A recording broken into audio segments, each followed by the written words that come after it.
철도공단이 경부고속철도의 정밀안전진단을 시행합니다. 한국철도시설공단은 28일 보도자료에서 경부고속철도 시설물 성능 및 안전성 확보에 만전을 기하고자 철도시설물 정밀안전진단을 시행한다고 밝혔습니다. 준공후 10년이 지난 시설물에 대해 5년 주기로 시행하는 안전진단인데요. 올해 안전진단 대상은 풍수교와 용화터널 등 교량 36개소와 터널 16개소 등 모두 52개소입니다. 이 가운데 33개소의 안전진단은 상반기에 이미 시행 중이며 나머지 19개소에 대해서도 금년 말까지 진단을 완료할 예정으로 알려졌습니다. 국토교통부가 구리시 집안치마 사고와 관련해 중앙지하사고조사위원회를 구성하고 운영에 들어갑니다. 국토교통부는 지난 17일 보도자료에서 8월 26일 경기도 구리시 교문동 도로에서 발생한 집안치마 사고와 관련해 사고 원인을 명확하게 규명하고 유사 사고 재발 방지 대책을 마련하기 위한 중앙지하사고조사위원회를 구성 운영한다고 밝혔습니다.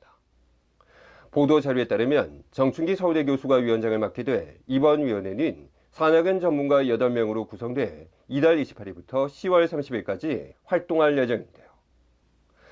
국토교통부는 이에 대해 근본적 사고 원인을 규명하기 위해 상수도관, 집안터널 등 관련 분야의 전문가로 위원회를 구성했다며 정확한 사고 원인을 분석하고 재발 방지 대책을 마련할 계획이라고 밝혔습니다. 식중독 조심하셔야겠습니다.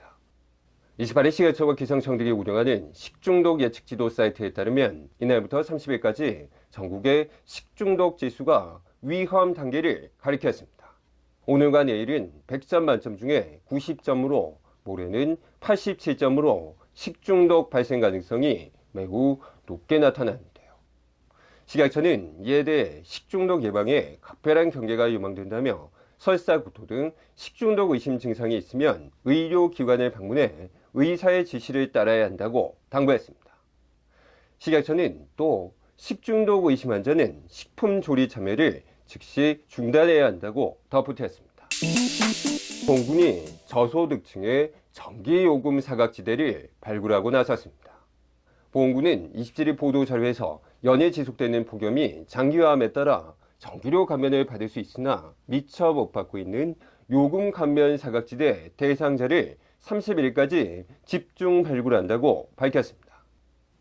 군에 따르면 전기료 걱정에 땡방을 거리는 취약계층이 전기료를 감면받아서 무더위에도 건강을 해칠 일이 없게 하려는 취지인데요. 감면 대상자는 기초생활수급자, 차상위계층, 장애인 등으로 최대 2만 원까지 전기료를 감면받을 수 있는 것으로 알려졌습니다. 군은 이에 대해 전기료를 감면받고자 하는 주민은 신분증과 요금 청구 고지서를 가지고 관할읍면 행정복지센터를 방문해 신청하면 된다며 저소득층 감면 혜택을 몰라서 신청하지 못하는 사례가 발생하지 않도록 지속적인 홍보와 사각지대 대상자 발굴에 최선을 다하겠다고 전했습니다.